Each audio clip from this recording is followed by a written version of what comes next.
Good evening, everybody, and welcome to the May 26th Grafton School Committee meeting pursuant to Governor Baker's March 12, 2020 order suspending certain provisions of the open meeting law, GLC 30A-18, and the Governor's March 15th, 2020 order imposing strict limitations on the number of people that may gather in one place. This meeting of the Grafton School Committee is being conducted via remote participation. No in-person attendance of members of the public will be permitted, but every effort will be made to ensure that the public can adequately access the proceedings as provided for in the order. And a reminder that people who would like to listen to this meeting while in progress may do so by visiting the Zoom link on the town website. As we have been doing in the past, we are suspending open comment, but please feel free to reach out via any of us via our town email, and we'll be happy to answer your questions. I will take attendance and announce all the committee members and school officials on the call. We will have a roll call vote for all votes. So thank you, everybody, for coming. Laura Often here. Jen Conley. Jen Connolly here. Melissa Maison. Melissa Maison here. Amy Marr. Amy Marr here. Heather Riley. Heather Riley here. Tyler Conca. Tyler Conca here. James Dewar. James Dewar here. All right, and we have several members of the administration here. James Cummings. Jay Cummings here.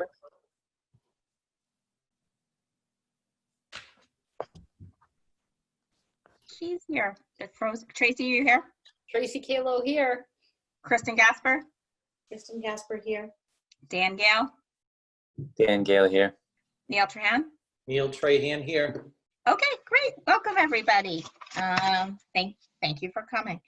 All right, we are going to kick off our meeting with a discussion related to the coronavirus with a district update on technology. So I'm going to turn it over to Neil. I think he's going to share his screen with us. Okay. So I did put together a few slides. And I appreciate the opportunity to provide the school committee with an update. Let's see if I can. There we go. Of course, as always, I like to mention my staff. We have a great staff in Grafton, a great technology staff, and everyone has been working remotely, coming on site when necessary, and working hard to support both teachers and students during the closure. Our focus has shifted a little bit, working remotely. We provided a lot of support during the transition to online learning for Schoology and Google Classroom, uploading docs, videos, etc., to teachers who weren't necessarily familiar with using those applications on a regular basis, assigning work to students, both in group and individually. Some teachers needed help creating hyperlinks and dynamic documents that students could click through. We helped a lot of teachers with videos. That was something that initially teachers needed a lot of help with, using tools like Screencastify, Loom, etc. Usernames and passwords for students and parents. As we passed out Chromebooks to our younger students who don't necessarily use Chromebooks in first or kindergarten, we needed to provide Google accounts for those parents. They could sign into the Chromebooks. Also supporting our online math program in grades 2 to 5, the Envision program. That was something that teachers wanted to do. Definitely supported teachers with Zoom and Google Meets. iPad and app support for students at the high school. Those tech tickets are still coming in. And we've also provided Chromebooks for staff and students as needed. At this point, we've distributed about 350 Chromebooks to families. We now do it every week on Wednesday. There's a form online that families can sign up for. If there's an immediate need, we take care of it.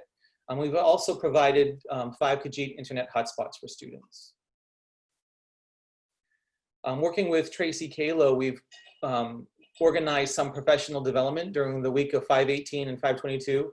We provided some training with the help of some teachers as well.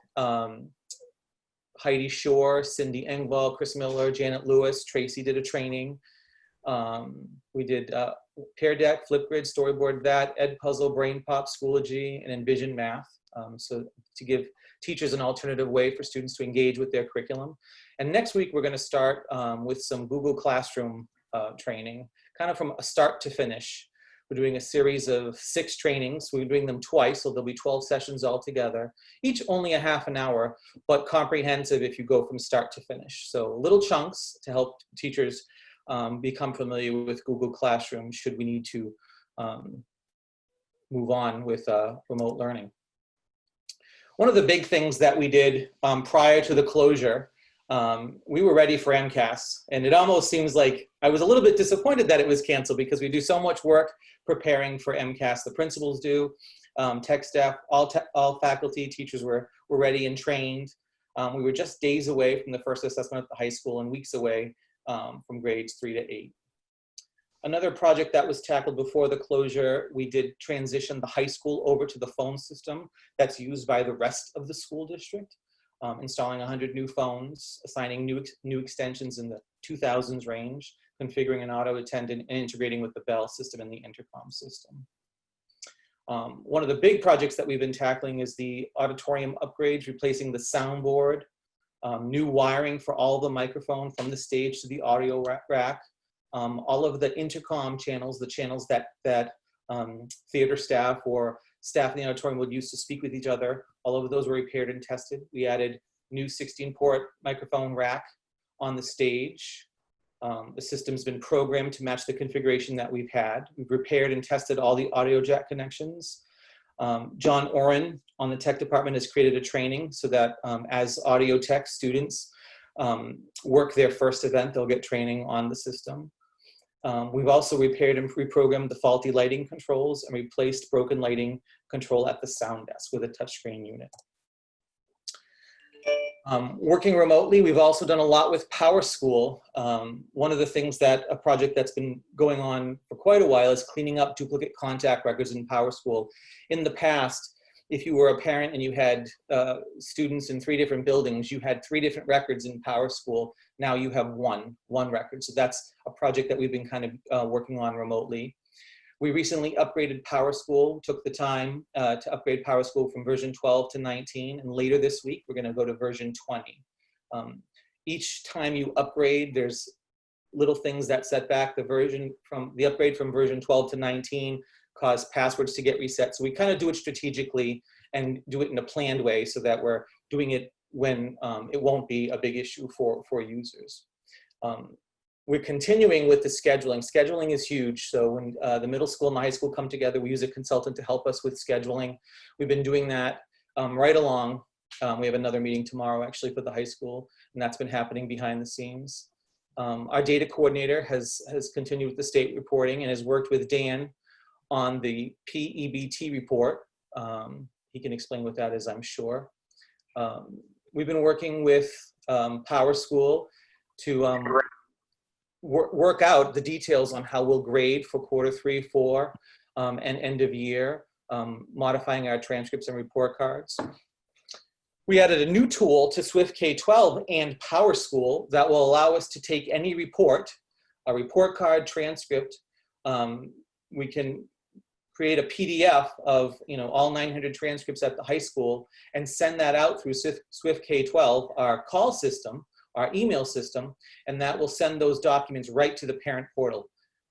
So we don't have to mail things. We can get anything we need to report cards sent right to parents through the parent portal and via email if we choose to, depending on the document. And finally, we also implemented fully PowerSchool enrollment. So as new students come to Grafton, and this was requested initially by our K principals, because their K registration is happening now or should have happened earlier. We now have the ability to do PowerSchool, to do enrollment right online. All of the forms, everything that parents need to fill out happens through PowerSchool enrollment and is sent to us to clean, polish, and then send into PowerSchool. Moving into the summer, tech staff will be back working in the buildings next week, of course, practicing social distancing and ensuring safety. But we'll be doing lab and teacher desktops and teacher Chromebooks. We have the freshman iPads and keyboard cases already ordered and delivered. I got a little worried in March about supply, so we were able to, Dan helped me make sure that we got all of that equipment in early. It's actually in and ready to go for us. We'll need to, of course, set up and deploy our iPads to our freshmen this summer. We're going to figure out how we're going to do that during the pandemic. We'll roll all of our systems into the new school year. Every year we pick a date at the beginning of August. It's usually August 1st. August 1st happens to fall on a weekend, so it'll be August 3rd. And all of the systems roll into the new school year. So instead of working in the 1920 school year, on August 3rd, we'll start working on the 2021 school year. And that's kind of a big project. Everything kind of has to happen at once. Of course, our data coordinator will continue with her state reporting. And I think there's another EBT report that she has to do this summer. We'll enter all new staff into the system, create our user accounts, and ready their technology. Kristen hires lots of teachers in the summer. And we get lots of emails from Kristen about new staff, so we'll take care of that as well. We'll clean and service all of our classroom projectors, reconnect everything, all of our classroom and lab technology, install devices and updates. We'll upgrade existing staff technology as needed. We're also going to tackle replacing the remaining smart boards at North Grafton and South Grafton Elementary School with the clear touch panels. And finally, we're going to replace the remaining original wireless access points at the high school. And that is everything. It's a lot. Do we have any questions for Neil? It's much drier when you do it remotely like this, isn't it? I know, it's so hard because you can't see all of us at once. Right. Well, I wanted to thank you all so much. Who's going to That's speak? me. Oh, sorry, Jen, go ahead. I have a couple questions. One, I don't know if this is to be brought up now or to be brought up when we talk about remote learning. I know we don't have any idea what's going on with remote learning for the fall yet, but do we have enough Chromebooks available if there was students at home and at school? Or I just don't know how many extras we have laying around. Yeah, it depends on what that's going to look like. We certainly don't have enough Chromebooks to do one-on-one. Okay, I think that's more what I was asking. Yeah, we're about 2 to 1 at the middle school, but significantly less at the elementary buildings, and nothing at K1. And we have had lots of families at K1 request Chromebooks, so those have come from other schools. Okay, no, thank you. It's just something I was just thinking about. And then I'm pretty sure that we have nothing to do with AP anymore with how it gets uploaded, but do we know if there was any issues, or is that was all just remote and nothing to do with the high school? Yeah, it has nothing to do with the tech department. We weren't involved in that at all. Yep. Okay. All right, so thank you though, but thank you for everything you're doing. Thank you. Neil, this is Melissa Maison. Can you tell me, any problems with connectivity or needing boosters, et cetera, has that all been resolved? I know that you were working on that, making sure that people got internet boosters or hotspots. So we've had a few teachers reach out. We had a few students reach out, parents reach out. And we've also had teachers tell us that students needed help with internet connectivity. And so far we've distributed 5. That's not much. Yeah, nope, not at all. Yep. Yeah.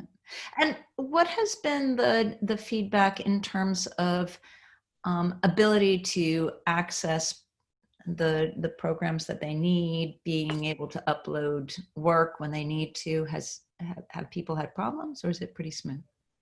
Are you referring to those using the hotspots? Everybody. I mean, the only reason I asked is because we're a family of 4 people with as fast internet as you could possibly want, and there's still internet problems. So I'm just wondering how kids who maybe are not in tech savvy households are dealing with all of this. Yeah, I haven't, we handle the issues that have come in. Most issues are around an app that's crashed or an iPad that needs to be updated. Yeah. Every once in a while, a Chromebook that we distribute, the sound goes off or the battery doesn't charge. Those are the kinds of things that are coming to us. And you're able to cope with that pretty well. Oh yeah. We swap things out. Great. Our mobile device manager knows the iPad and all of the apps like the back of his hand, so he's able to handle those questions. Yeah. With no issues. We've had several students at the high school, need their keyboard changed. There's still those things that, the reason we are, we have face-to-face visits and office hours. Right. And we've kind of done that. We've kind of done those keyboard swap outs the same time that we're doing the Chromebook distribution. So it's curbside, right? We Yeah. give them a time, they come and show up at the school. And we have Clorox wipes. We wipe everything down before we give it to anybody. We're all wearing masks. We handle it then. That's great. Thank you. Amy, you had your hand up? I did. I had a couple questions. Neil, the PowerSchool changeover, is that going to enable us to have the pass-fail grades in the system, or is there a workaround for that? Yep, we've been working on that for quite a while. Actually, we Yeah. had another call today. That's all taken care of. We have special codes in the gradebook so that teachers can go in and override. And I think Carla Koza is sending out directions. If she didn't send it out today, we were working with one of the high school teachers, Katie Black, kind of writing down everything, exactly what they see and how they see that. But all of the configuration behind the scene is done. So the special codes are in the gradebook for teachers to give a peer, pass fail for Q3, Q4, S2, and then Y1, which is the year. Awesome. That must have been a challenge. So thank you for that. Are you planning on collecting the Chromebooks that have been issued to the lower grades for the summer, or are you planning on allowing them to stay with the students? We are planning on collecting them. We were going to send, we have an email already drafted. We're going to do that. School ends on, it was Friday the 12th. So that following Monday, Tuesday, Wednesday, we'll have, curbside drop off at the central office for the Chromebooks that came from the middle school, and then North Street and Millbury Street. So we've had to use Chromebooks at all three schools. So we'll do that on the Monday, Tuesday, Wednesday following the last day of school. Great, thank you. If, of course, there was a request to have a Chromebook over the summer, I don't anticipate there being an issue. Any other questions from the committee? Neil, I had a quick question. First, I did want to thank you all for the unexpected extra work that you've all done to get everybody connected, up and running, and I've heard from both teachers and students how responsive you've been to help with all the technology challenges that people have faced. So I really thank you and your team a lot for jumping in and helping. My question was a little bit just kind of piggybacking on Melissa asks. I have heard that there have been students who, because of the email restrictions, the teachers use certain sites and the teachers can get on them, and then they send them out and the kids don't have access, but the teachers can't test because they have access to it. So there's a lot of back and forth. And I think that's probably just kind of comes with the territory, and it's teaching students how to kind of advocate as well. But I didn't know if there was any kind of workaround with limit or maybe reducing some of the restrictions. I know we don't want kids going rogue. We did do that, actually. We did reduce some of the restrictions. Right now, when a student enters Grafton and they're entered into PowerSchool, automatically through a company, a third-party company that we use called Level Data, automatically a Google account is created for them. Yeah. That allows them, even at kindergarten, first grade, that allows them, access to Google Classroom, Google Docs. However, we had not had email turned on prior to 7th grade. Automatically when the student enters 7th grade, email gets turned on and they can email within the domain. We did open up email after lots of conversation with the district leadership as well as the principals down to grade 4. 6th, 5th, and 4th grade do have access to email within the domain. So teachers can email students, students can email teachers. Right. But and I appreciate that. I think that's been very helpful. Yeah. So the lower grades, we did not open up the email, and that was after careful consideration.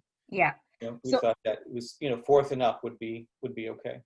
Yeah, so I'm not actually asking really specifically about email, although that was a really good update. I'm asking, there are some sites I know that teachers are using to post video, especially videos in general, and it's restricted through their Google accounts. Yeah, so one of the things that we had to do in giving out 350 Chromebooks to elementary students is we had to filter that, right? Yeah. So we provided a filter. If teachers email us, we can whitelist any video in that Perfect. filter, but we have to know that ahead of time.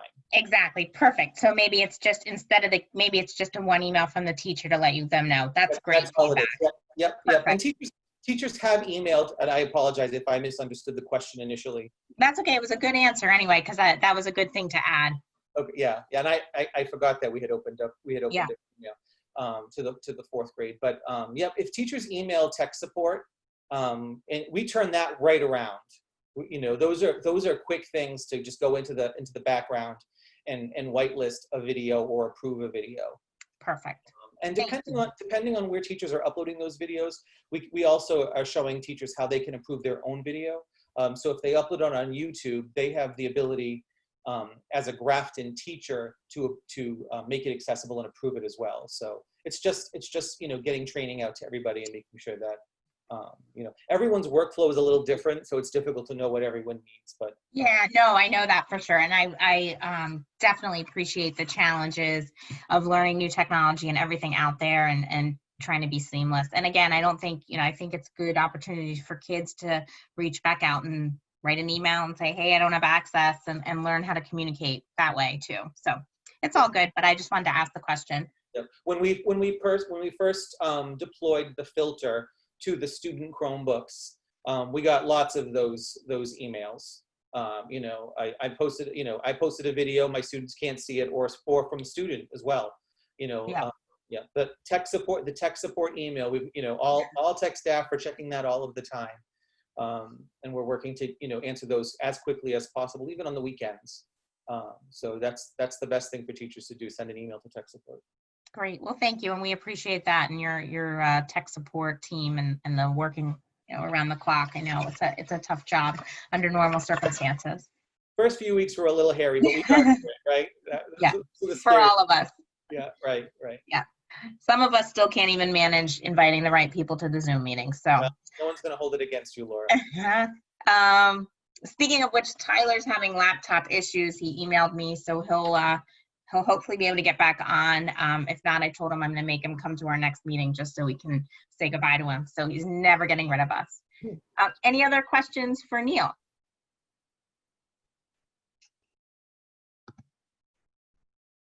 You're all shaking your heads. Okay, great. All right. Thank you very much. Thanks, Neil. Yeah. All Neil, right. can you stop sharing your screen? There we go. Great. Thank Thanks. you. Bye-bye. And have a good night, Neil. Thanks.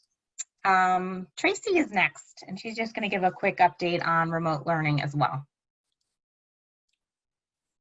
I'm happy to. Can everyone see my screen? Yes. Okay. So I just want to circle back to the PD that I mentioned during our last school committee meeting. I think you might recall, and I'm sure you do because Neil just reminded us that we put together some workshops based on feedback from parents and teachers in terms of supporting student engagement in learning. And they went extremely well. They were all full. And I highlighted Brain Pop with Heidi Shore and Flipgrid with Cindy Engvall because they had a pretty extensive wait list. And both ladies agreed to offer the workshop again. Those are happening this week and they are yet again full. So I'm very appreciative of their time, and I think that teachers are going to make very good use of both resources. I know teachers who use them already love them, and I think it's good that we're getting the word out, and we're looking at using these resources K through 12. In addition to that, Neil stole my thunder. I was going to tell you that we were going to do some Google Classroom training, and Neil did a nice job of really making it so that we're addressing novices to experts in terms of Google Classroom. And I want to just give you an idea of where this came from. Angela Mercure met with Kristen and I, and she had gotten some feedback from teachers around how we could better support their ability to teach remotely. And the K through 6 staff really felt strongly that they should be using Google Classroom to streamline their resources, to make themselves more organized, to make it easier for parents to get in, because most parents are more familiar with a Google platform. And I said, absolutely. I emailed Neil, and the next day, literally the next day, Neil had these workshops put together and ready to be put out. So I want to thank Neil and Cindy Engvall for offering these workshops, because I do think, much as Neil said, they're a comprehensive view of Google Classroom, and it starts small and it builds. And I think by the time the workshops are over, teachers will have a very good sense of how to use Google Classroom. And with that, I can take any questions.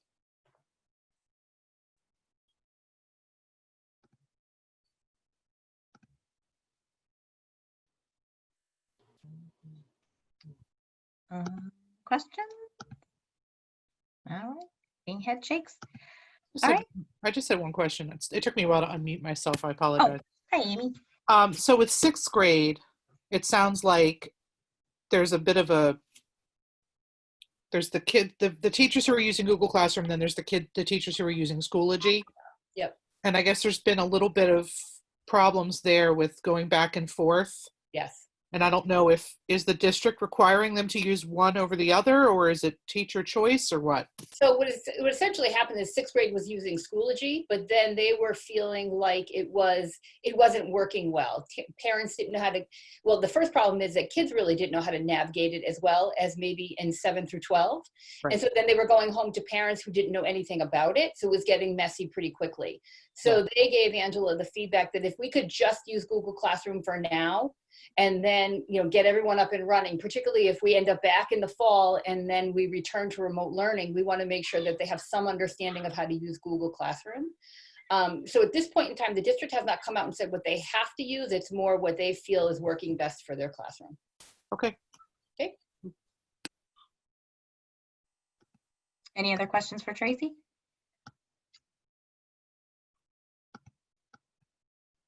Great. Thank you, Tracy. Thank you. Okay. And next, we're going to move on to future agenda and schedule planning. So actually, I have a couple of questions, I think, and discussion. So last week we talked about getting the Student Opportunity Act on this agenda. We're going to push it off in 2 weeks, which we're still within the deadline. And Jay's evaluation will be in 2 weeks as well. Jay said he will finish his self-eval by the end of the week. Heather and Amy, have you heard anything from Lou Boudiette at all yet? I'm thinking no. Okay, so I'll follow up with her. I'll make sure I set out instructions to everybody on how to get onto Teach Point, and our meeting's on the 9th. If possible, if we could get everybody's things to me by Sunday the 7th, that'll give me 2 days to kind of reconcile. So that'll give you a little more than a week. And I think Jay and I were discussing, he'll have his goals. We're going to probably do a pare down maybe eval this year, since obviously his goals got a little skewed, but I mean, you can do whatever you want when you see it, and you'll see. So it's fairly comprehensive, but I'm happy to work with you. Lou is happy to work with you as well.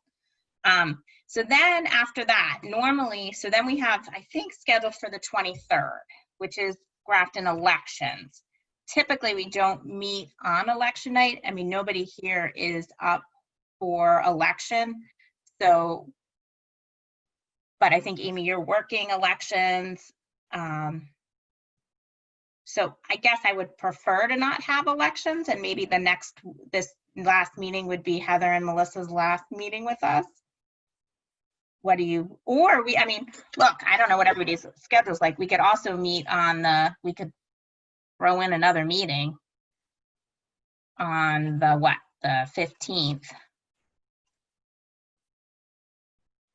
Yeah, so June 15th, we can meet back to back. But I think we have enough, I guess I don't think we're gonna have much after that. School's gonna end on the 12th. So I think we could probably finish everything up on the 9th. And then when we meet again? Well, that's my next question. We'll have 2 new members. Normally, you know, we'd go into a lighter summer schedule. We don't typically have a later meeting, you know, in July. We're going to have to figure that out because I think the next one. So we'll have to do that offline, I think, and do a schedule. I don't think we have our summer schedule out, Jay. No, we don't. And I think we're going to have a lot to discuss this summer as well. And also, I don't want our 2 new members to not get onboarded until September. So we'll work together with our new members and figure out a summer schedule, I think. Does that help? Do people have vacations? I mean, I want people to take time off, but like you went away for a month last summer, is that? Well, we can discuss all this, I think, offline. Yeah, I mean, I'm waiting to see when town meeting gets scheduled before I schedule my vacation. We are planning to go away for a week. Yeah, that's fine, Amy. I'm waiting. So. And we don't all have to, just like last summer, we may not all be together. You know, we can miss a meeting, obviously. But I think just with this team, I'd like to get our business kind of finished, which would be Jay's eval on the 9th. And then worst case, I guess, if something happens and we can't get Jay's eval kind of wrapped up on the 9th, I would want to meet the following week just to do that. How's that? Okay. Oh, look at that. You're also, and then Tyler, it's his last meeting tonight. I guess I'm going to make him come back and invite him well in advance. Just we can put him on the agenda and he can leave because I'm sure we all have things we want to say to him. But Tyler, if you're watching, no, he's been an amazing part of this team for the past 2 years. He's been, I think, such an asset. He's really raised the bar, I think, and I hope has shown you a good role model, James. And as you move up into the role next year, the lead role, which we're excited to have you too. So I think we'll just wait till we get Tyler. If not, we can all send him some gushy emails. We did send him a gift through the mail, so hopefully he got that. But we can always say nice things about him in 2 weeks. Hopefully he could still do his schoolwork if he's still having laptop problems. I know, but we might need, yeah, I'm sure it's a big concern. His last day is tomorrow, right? It's not over yet. He's already in, I don't know. I'm sure he'll work it out. Okay, anybody else have anything on the agenda for next time? So we'll have the evaluation, we'll have the Student Opportunity Act. I'm sure we're gonna have more budget things as we know more. Do we wanna hear from any other district? I guess we'll need some sort of end of year wrap up. Hopefully we'll know something about student summer learning by that point, Jay. Yep. Do we need to look at the school calendar again, Jay, or is that something you can do without us? No, we should put it on the agenda, but any substantive change to it has to be voted by you guys. Yeah. And the only reason I'm asking, just so everybody's aware, is the 14th of September right now is going to be a state holiday because they're running the marathon. And that was something that was passed in the legislature a couple months ago, and it kind of got by everybody. It came up at a picnic I was at yesterday. And I was like, oh, well, I guess we're not having school that day. But then I realized our school calendar doesn't reflect that right now. So, Oh, I don't know if that would need a vote to change that, add in a state holiday. I think we could just update the calendar. Well, that was my question. Well, you had brought it up because I think you had kind of alluded to maybe starting school earlier because of the. I had, and that was back before, like, we knew all the stuff that we know. I don't personally feel that that's something, I mean, if you do, then we should discuss it. I do not. I definitely do not. 9-1 is great.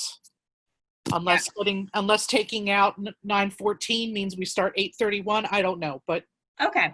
Well, we'll look into that for the next 2 weeks to see what the new holiday does to the calendar, and we can add it to the agenda, Amy. That's a good point. Thank you. Okay. Anything else?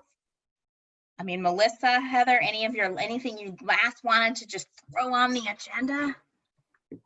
Like something? No? Okay. If you think of something, please reach out. Okay, moving on to, we have approval of minutes from 5/12.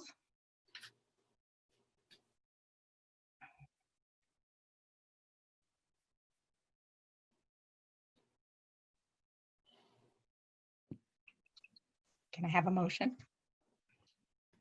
I make a motion to approve the meetings from May 12th. Second. Motion made and seconded. Any further discussion? Hearing none. All those in favor, this will be a roll call vote. Laura, aye. Jen, Jen Connolly, aye. Melissa, Amazon, aye. Amy, Amy Mar, aye. Heather? Heather Riley, aye.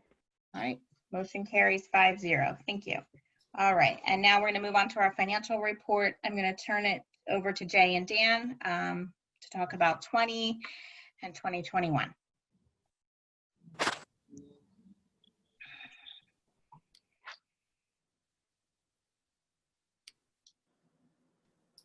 All right, can you see that? Yeah. All right, great. So we just have a few slides about FY20 and obviously 21.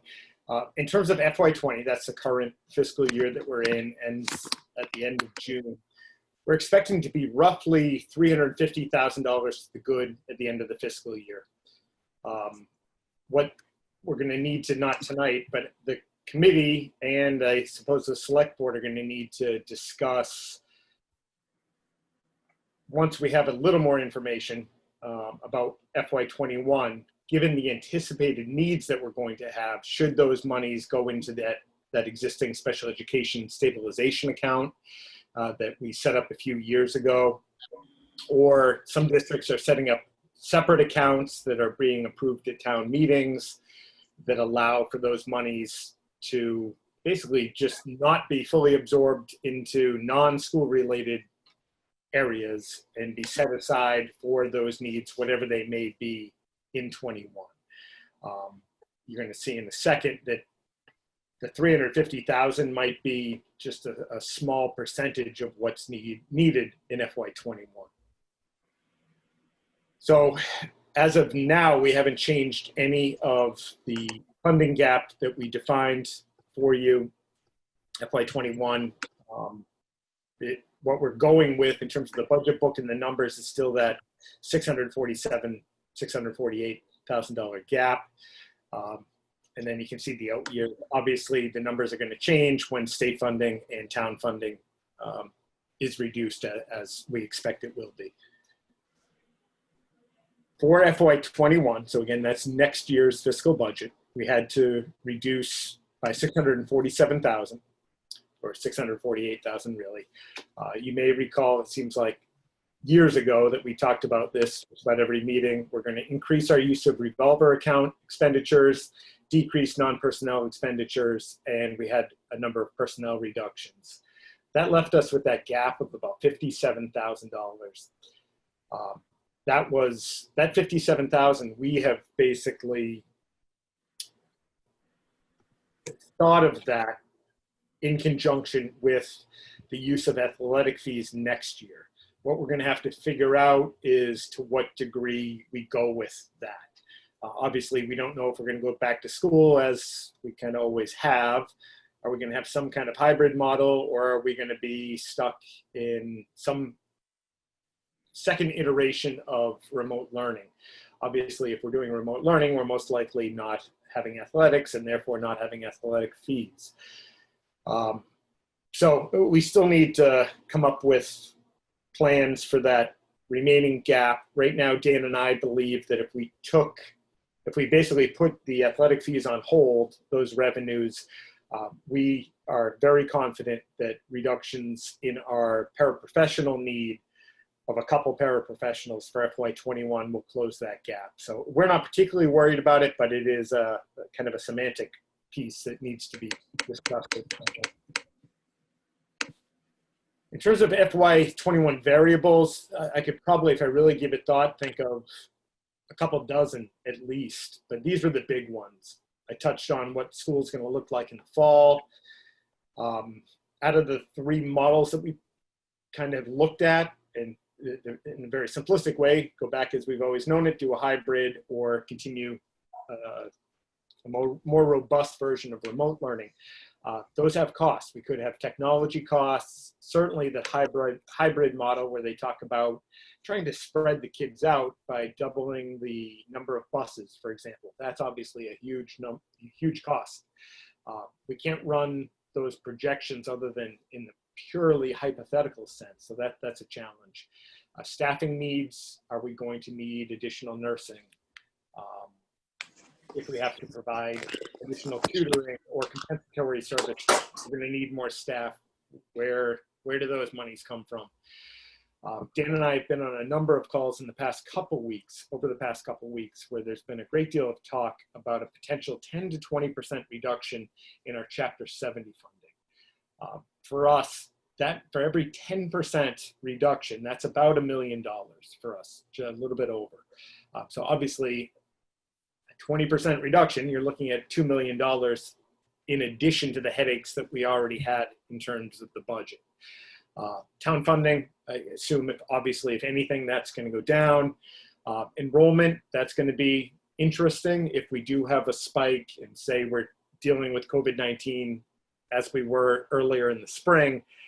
If that's our reality again in the fall, this isn't based on anything other than my own thinking, but I'd be surprised if we don't see a decrease in enrollment across the board, but certainly with our younger students, say kindergarten. I think parents would be more apt to just keep their child home for an additional year and then enroll them the following year. Out of district tuitions and transportation, that's always a great variable with everything that we've been dealing with. It's hard to imagine that not being a big factor for us in reality, in terms of student needs, but also the corresponding financial needs that go with it. And tied to that, special education services, especially compensatory services. We're doing the best we can following state guidance in terms of providing services to our students with special needs. But so many of the in-depth, very personal, involved services, they're almost, if not impossible, flat out to provide remotely. So how that's handled in the summer and the fall is going to be a huge cost driver for us, no question. I think, yeah, that's what I have, and I can take any questions that you might have.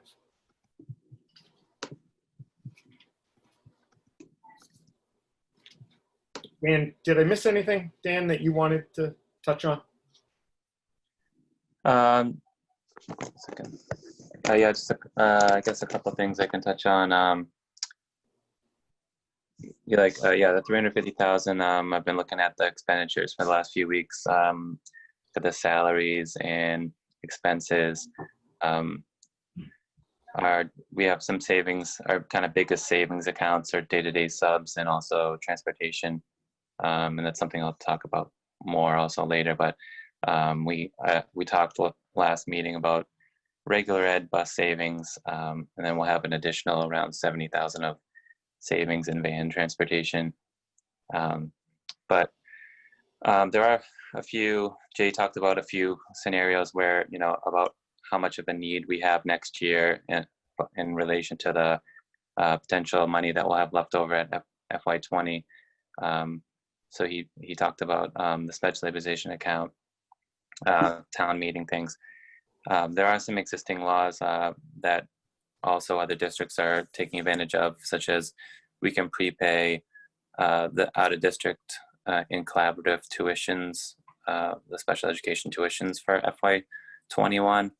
So that's kind of a way to take FY20 savings and have that help FY21 to get ready for what we think is kind of a looming issue that the state is going to come out and cut Chapter 70 severely for FY21. And that'll probably be, we won't even know about that too soon because they're not going to do their budget till probably July or August. So Heather, go ahead. Yeah, so my question was just around if the two of you have sort of a sense of how that money can best be used, and just in the way of, or how that money can best be, I guess, preserved.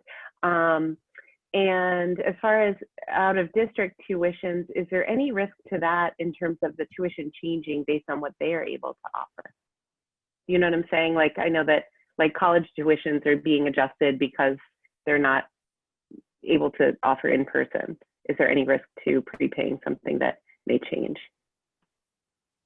For the tuitions, the rates for next year have been set already. I don't think they're gonna change anything. There's actually, the only worry that I've heard of is if they'll charge additional money for if they have to provide additional services to make up for services that if the students maybe fallen behind in certain things and needs extra help to catch up. But on the out of district, we can only prepay 3 months of tuition, so we wouldn't be prepaying the whole year anyway. So there's not as, I don't think there's much there is possible. Let's say in August a student leaves the state or something and we've prepaid the tuition, but the school will refund the money to us if that happens. In terms of your other, the question that tied to that, that's probably the easiest thing, Heather. That's a known cost. We know those costs are very high. Being able to put the $350,000 to that doesn't require us to jump through really any hoops. That's just part of what we're able to do with the way the system is set up. That is probably the easiest if that's what you're asking, and that certainly is a need that's not going to diminish. If anything, it's going to increase. It would free us up for PPE, staffing, whatever, all of the unknowns that are definitely going to exceed $350,000. Jay, this is Melissa. It suddenly makes me realize that if it is not in person, that we are no longer tied realistically to anywhere. So it would seem that maybe there are similar programs that are being run out of, I don't know, Utah or London or Rhode Island, right? If students aren't going there, then why does it matter that we are aligned with any particular place if we cannot afford it? I'm just wondering, are there online programs that could be just as effective and be less expensive? Maybe not, but I think it would be worth looking for. Yeah, it certainly could be discussed. I mean, obviously, we are very much tied to state standards, the DESE. Yeah. We just don't have the leeway to go off that reservation. Sure. We just don't. But absolutely, I mean, you better believe the market out there. I get so much superintendent spam, if you will, from every Right. cleaning device, educational program, etc. If I'd be surprised if the state does have to go in that direction. I would expect, it's not a lot of time that we have. I'd love to have a year before, to ramp up, but given the first iteration, there was no ramp up time. We'd have at least the summer as a state, as a district to gear up and ready ourselves for this next iteration if it comes to that. I'd like to think that the state is going to do a lot more in terms of a platform, in terms of much more similarity and supports between districts. So it might not be packaged through a private company, but more packaged than it is now. Okay, great. I have a question. You mentioned like some towns are putting it in front of town meeting to decide what to do with the money or save it. Is that something we need to decide soon then, or for the fall? I think we're better off personally waiting for, I mean, we certainly can. I'd like to think that pretty soon, again, when you look at the calendar, the end of August is coming up pretty quickly, believe it or not. The state is going to, I know they're working feverishly to figure out that Chapter 70 monies, for example. If that is a 10% decline, once we have that number, we need to pair it. I think the 350 discussion gets put into that larger discussion. Okay, but we don't need to decide.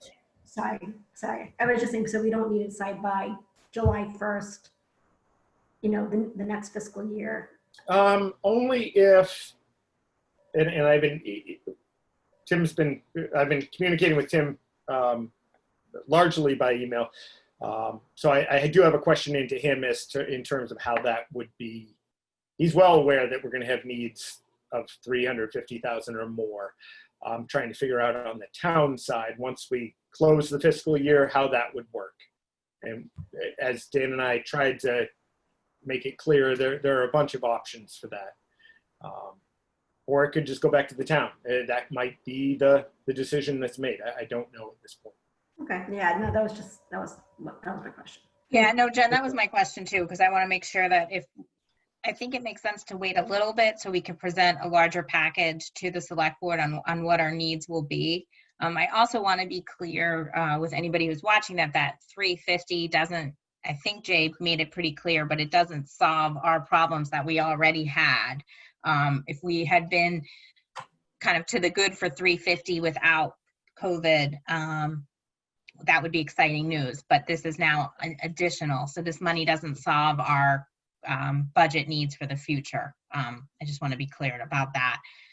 So I think we should just keep an eye on things and make sure our lines of communication are open to the select board. We can always come in and talk with them, but it'd be good to know really what we're facing before we go in, I think, if we can. Yeah. I had a question around,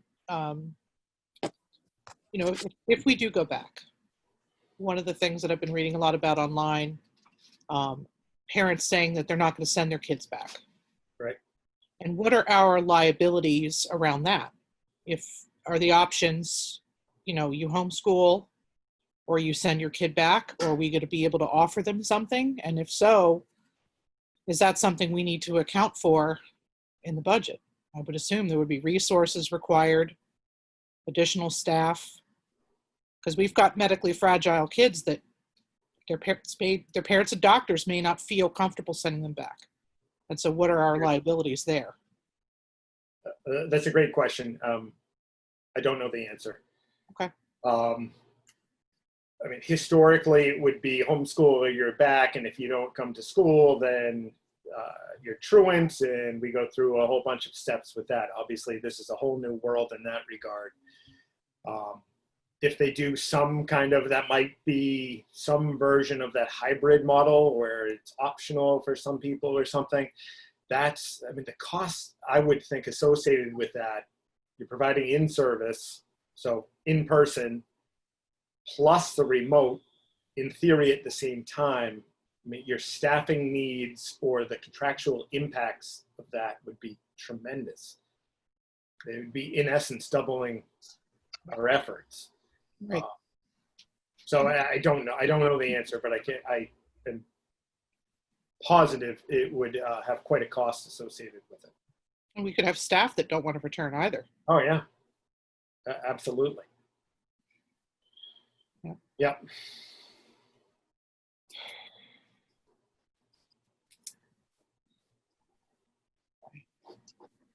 Oh, I did want to ask about salary freezes for the executive staff on the school side. I heard the select board meeting last week. There was some discussion around that. I don't know, Jay, if you would like to clarify that. Sure. I received a few different emails and calls after that select board meeting. I was indeed asked about pay freezes for non-represented staff. Non-represented staff on the school side, at least, is a pretty diverse potpourri of random people, if you will. It's basically anybody who isn't in a bargaining unit. It's about 40 people. So about out of 520 people, we're looking at about 7% of our staff. Our maintenance workers, some secretaries, some support staff, our athletic director, guidance director, our assistant principals, and myself. So about 40 people in total, but no real connection other than they're not covered by a contract, or they have contracts by a bar. They're not participants in a bargaining unit, if that makes sense. And then I guess part B to that is my own contract, which, I get it. I'm the head of the schools, that gets attention. In terms of the pay freeze, I want to be clear that not all pay freezes are created equally. If we were looking at providing significant pay increases to anybody in that non-represented unit, either the year before or the year after a budget freeze, I would argue that's a comparative walk in the park. If I knew, let's pretend last year I got a 1% raise, but let's pretend I got a 10% raise or something. I could probably swallow a 0% increase this year pretty easily, or a lot more easily. Or if I knew next year I was getting 5 to 10%, okay, you know, it's a short-term hit, but you know a raise is coming. We don't have, among the staff that I oversee, we don't have that. We historically haven't had any big general increases that people have had. Generally with the non-represented, they don't get steps and lanes. They get between 1 and 2% a year. So I know as the leader that that hasn't happened in the past, and I do not for 1 second think that's going to happen in the future. So I'm keenly aware of that. I, with that, constantly worry about attracting and retaining staff. I think the staff who we have, leadership team, maintenance, you name it, I think they're fantastic. That's a constant worry that Kristen Gasper and I talk about. And attracting and retaining staff when we already don't pay particularly well in comparison to other districts, and we have far fewer supports than just about every district. That's a big factor for us. Case in point, our beloved Dan Gale, Director of Finance, leaving us to go to Hudson for over $20,000 a year more. And I love Hudson. Hudson's great, but he's going to Hudson with $20,000 more a year. This isn't Wellesley. It's not Sudbury, etc. I would like to think, as the leader of the schools, we were competitive on the same level as, say, a Hudson. And that's a big hit for us, having Dan leave. That goes for all of the staff in that non-represented unit. So again, I guess fundamentally, I would argue that pay freezes are simply not equal without context. And I would worry, as the leader, arbitrarily giving 7% this group for no real reason other than it optically looks pretty good to give some certain chunk of the staffing, 7%, 0, and you say, oh, the schools took 0. Well, it's not really accurate. And it's, I would argue, very arbitrary. And in upcoming years, we're going to lose staff who we're, you know, hopefully hanging on to without having to have big increases in future years. So that's kind of, and I can take any questions, but that's kind of the general position I had on giving that group pay freezes. I mentioned the optics. I think those largely go to the head of the school district, and I fully get that. And given everything going on, I think Laura and I have spent maybe 10 minutes this whole year talking about my contract, which is up at the end of June, this June. But I'm super comfortable with that, given everything going on. It's like the last thing we worried about. It wasn't that Laura didn't want to. She would bring it up a lot, but we just have bigger fish to fry than my contract. In terms of my contract as the head of the school system, I'd like to take a pay freeze for the coming year, and will be happy to sign a 1-year contract to match the FY21 0% that the town administrator has within his new 4-year contract. So it's, I know that savings, if you will, isn't going to dramatically change the overall budget, but I'm more than happy to do my part as the head of the school district. Now I'm done. Can I follow up before you guys give questions? I just wanted to say, so I think one of the differences too is our teachers, our administrators, our superintendent, that's, if you will, is our product. People are in our schools. They are what makes our school district so as well, as good as it is. And I think it's important to make an investment in those staff. Jay, I think you continue to show what a leader really is. I appreciate you volunteering for that 0 this year. The 1% matches the other contracts that we're doing this year. I did try to lock him in a little longer Because we do evaluate Jay's. One interesting thing about Jay's contract that you may or may not know is that we evaluate a raise for him every spring. So we're not in a contract with him that we can just say 3 years, okay, you can take a 0 this year, next year we'll give you a, I'll just pick any number, 18.5. And then the next year we'll give you a 7%. We haven't done that. I think Jay has posted on our website what he's received over the past few years.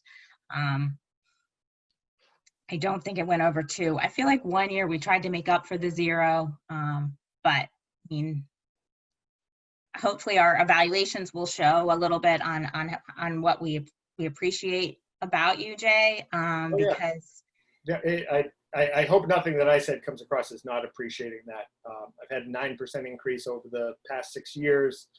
You know, everybody wishes they had more of a raise. Like that's, you know, join the club. I totally get that. But I never felt underappreciated by anybody on the school committee. Happy to do it. so we can, it's not on our agenda. We can go into executive session.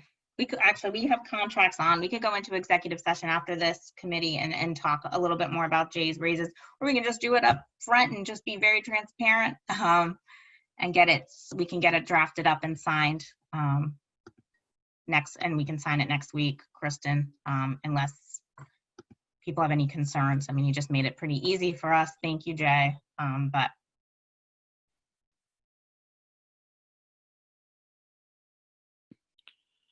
Well, I guess I'm more concerned with the way this was brought out into the open at a select board meeting where no school committee members were asked the question. In the interest of transparency, when one of the select board members said, Jay's taking a 2% raise, I messaged in through the Q&A and said, no, he's not. His contract isn't done. And that was never brought out in the public meeting. I do think that this committee should write a letter to the select board informing them that that was incorrect and that they cannot talk about school committee issues out of turn and make these blanket statements. Because this is not the first time this year since I've been on this board that this has happened. It's like the 3rd time now. They just say stuff and it gets printed in the media and people believe it. And then we have to spend all this time walking back. You know, Jay, you came out and said it. You took a 1% raise last year. That was your choice. Everyone else got 2. And that's something we didn't talk about because you didn't want us to talk about it. We just kind of swept it under the rug and moved forward. So to have this come out at a public meeting, for you to be maligned publicly like that made me very upset. And I would like to see this board respond to that in writing, in addition to approving your contract. yeah, I mean, I'm happy to draft up a letter, Amy, and then we can all take a look at it if you want. It can come from all of us. I think Jay, what he does is he continues to show all of us in this town, he continues to be a leader, and he does that very well. And he's very humble, and a lot of people don't know what's going on. I am concerned. I mean, I was the only one on the negotiating, and you know, Kristen and Dan and I had one discussion at one time, and that was it. Jay and I had a few discussions. It was more than 15 minutes, but a couple discussions. So I'm concerned on where fake information is coming from, especially on this one, because it was just me. There wasn't anything to be had, but. And they shouldn't be discussing a contract like that so glibly. That's not theirs to negotiate. They're not part of it. And as I said, I pointed out the truth, and it didn't get called out in the meeting, and I found that very disheartening. Right. Well, if the rest of the committee, I don't know how you feel. You know, I don't want to make tensions. I understand that we're upset with reason. I don't want to make tensions even harder. I think we could write just a factual letter, just like we did one other time. I think we corrected them on something. I can't remember what it was. And we can certainly, again, send it out for everybody's approval and get it over there, unless somebody strongly objects, which I'm happy to talk about. Okay.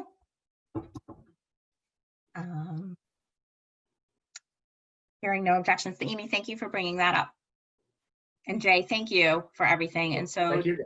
Kristen will work together to just get that kind of finalized. And then we can, one more thing Heather and Melissa can do next in 2 weeks, which is a big one. Can we make sure we give Dan or Jay the 14th of September off? Yes. Yes. I think he's running the marathon, right? Oh, Can we do that? yeah. I'm pretty sure he could. Yeah. Uh, Trying to kill me. no, God. That'll be the headline. Thanks. Okay. Good. Whew. Are we all set with the budget for now? I've never, so Amy and Heather, this is your first year. We typically do not talk about this much budget all the time. Usually the spring is like so exciting. We get to hear all the school improvement reports and it's wonderful. I feel like we have talked about the 20 budget for so much. I think we'll be talking about the budget for every meeting for the next year as well. Those of us who are staying on board. But, I know. Isn't that exciting? Forever. I do love a good budget. All right. So speaking more of budget, I'm going to turn it over to Dan. Dan, when is your final meeting with us? Is it next week too, in 2 weeks? It is. You're on mute. Bingo. You're still on mute. Still on mute. Still on mute. Is 2 weeks the last? Is the only one meeting in June? I think it's only going to be one meeting in June. It's looking like that. We might throw one. We could do one on the 30th, I think. Because we're going to have to get everybody in and reorg. We could do one on the 30th. Jay, what do you think with the new members?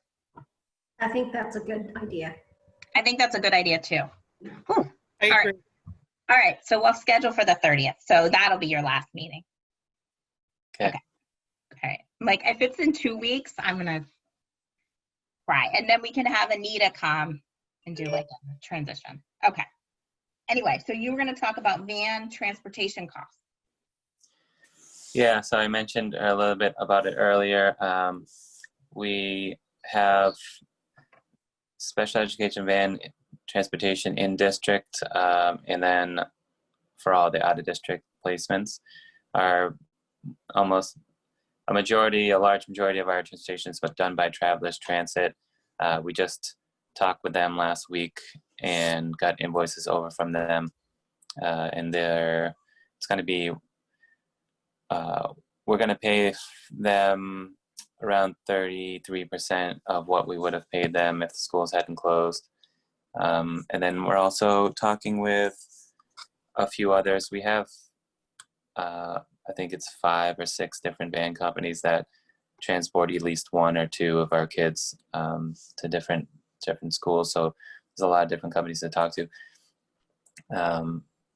So we put in a kind of an assumption that we would pay something around 33%, similar to what we did with Travelers for the rest of the van companies.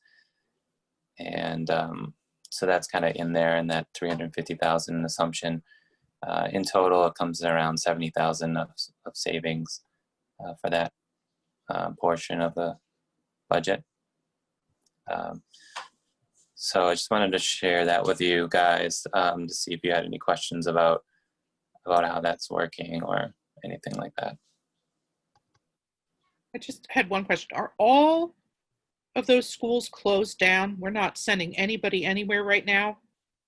Yeah, so yeah, all of our schools are closed down. There are some residential schools that are still open, but we do send one child to a residential, but that school did close. So we don't, there are a few open, but we don't have any kids there.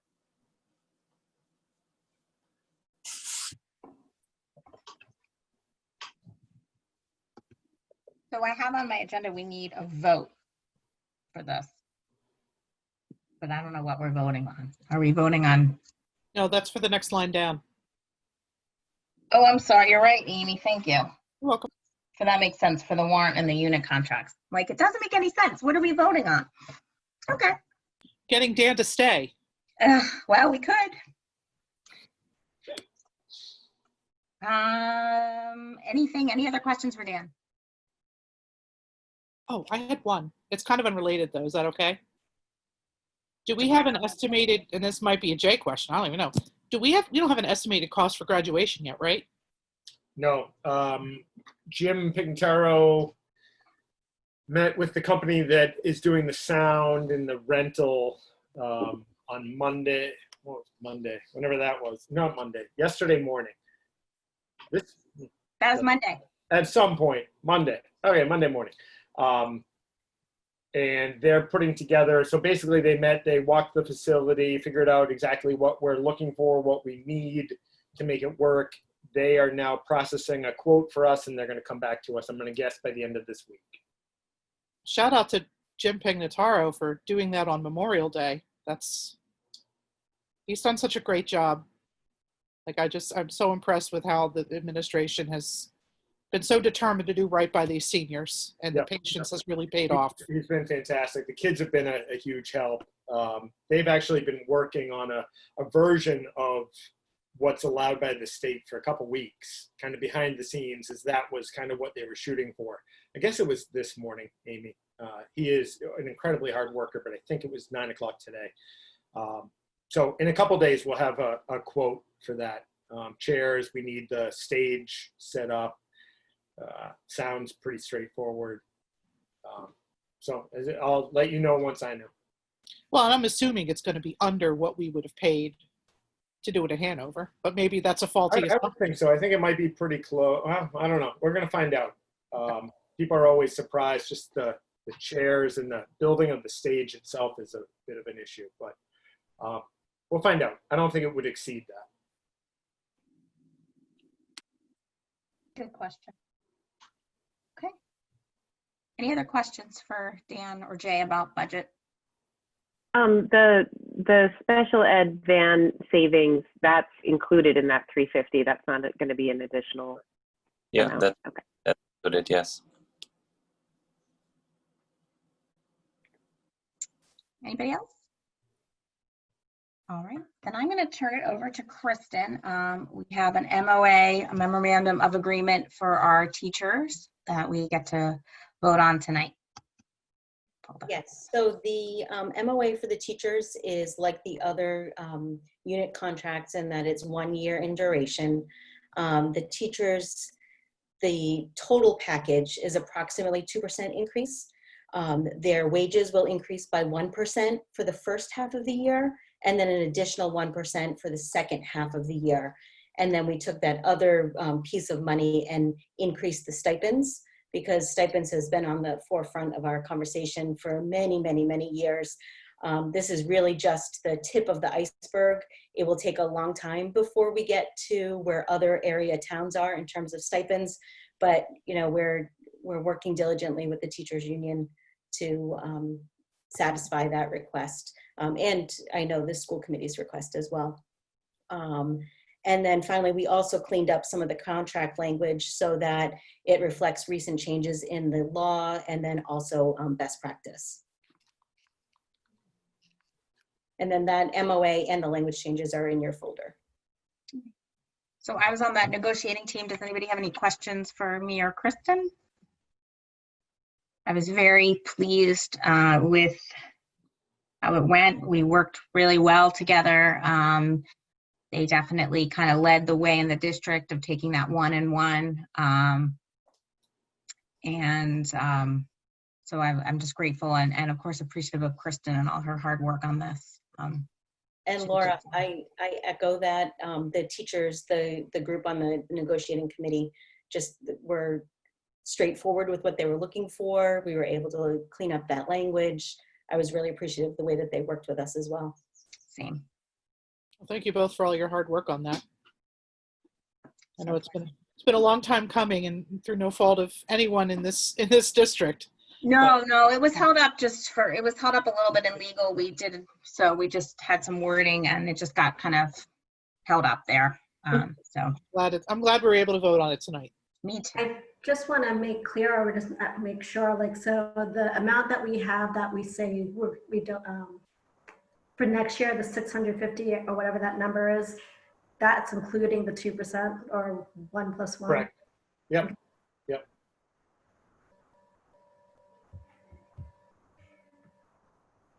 Any other questions? Can I have a motion? So I'll make a motion to accept the memorandum of agreement between the school committee and the Grafton Teachers Association for FY 2021. Second.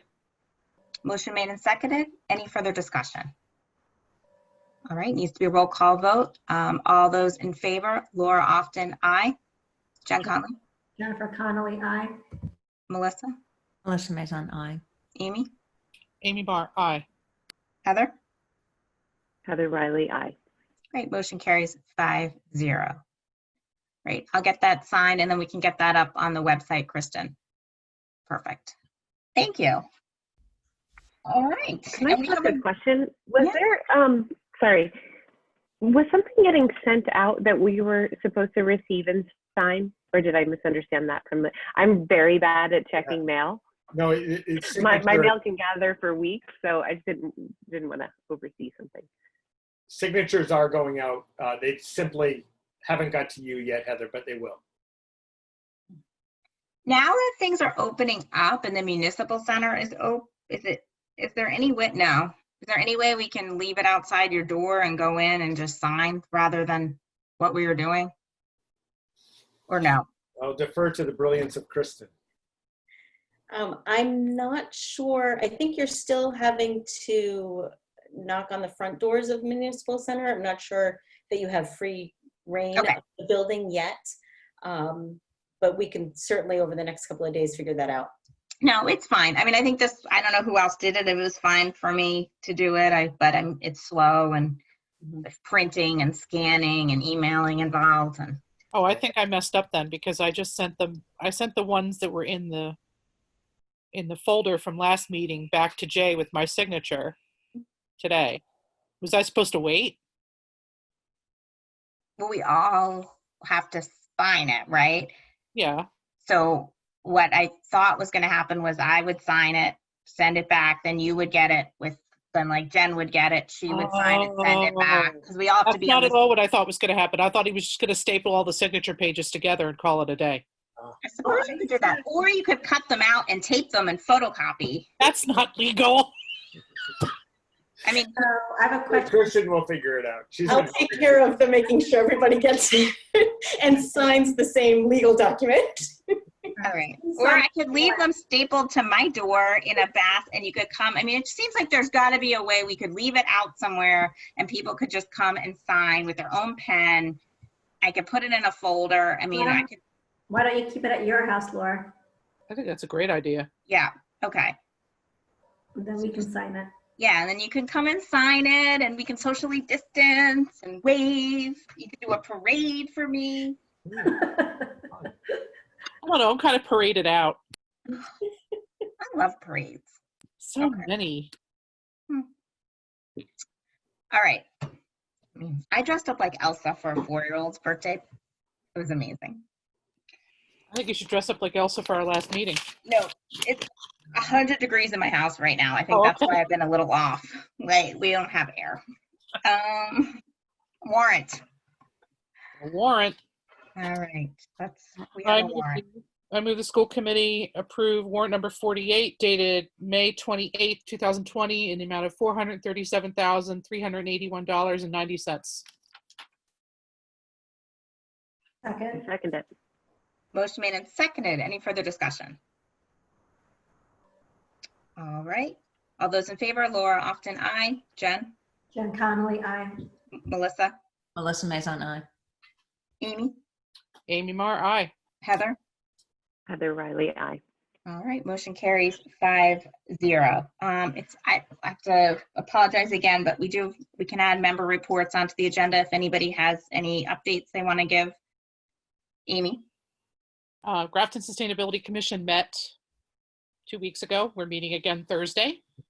We've reviewed I think we're on the second draft of the benchmarking report. We're still tying up some loose ends. There's some data that we hadn't been able to get before the shutdown. So we're just going to move ahead without it. I have an email into Dan about something I need him to clarify. We have a couple of members working with the chair to put together some charts and graphs, and it's going to be on the select board agenda for June 2nd. So that'll be when it'll be officially released. But if anybody wants to see it, I'm happy to show it to you. And Yeah.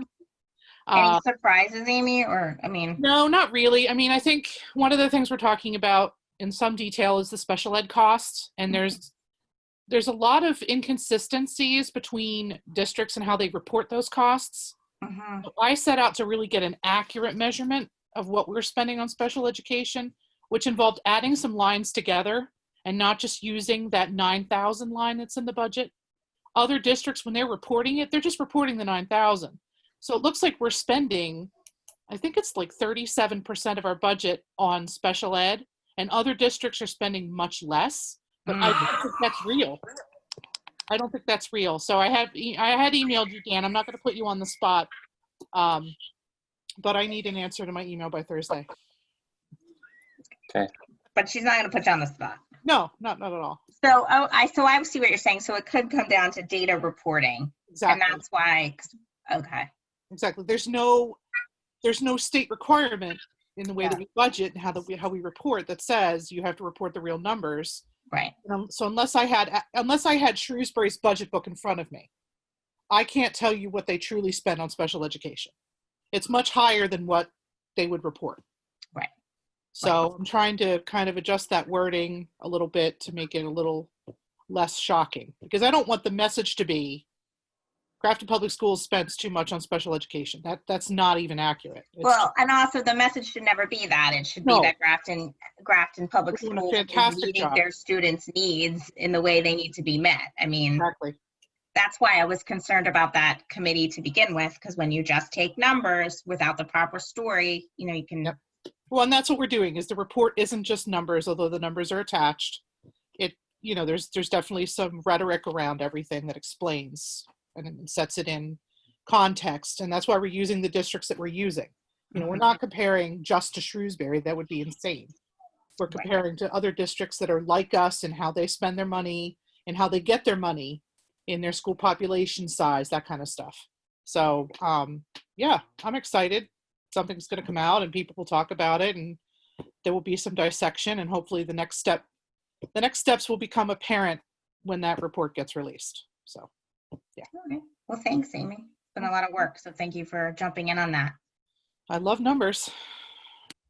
Great. James, anything from the world of the students? Nothing much going on right now. I mean, there's restrictions are starting to be lifted, so they're going to start allowing like recreational sports and all that, which is good to see. That's good news. Good. All right. So we don't need to go into executive session. I kind of misspoke. We would vote in public session on Jay's contract in 2 weeks anyway. And anything else anybody wants to add? Or otherwise, I can call for adjournment.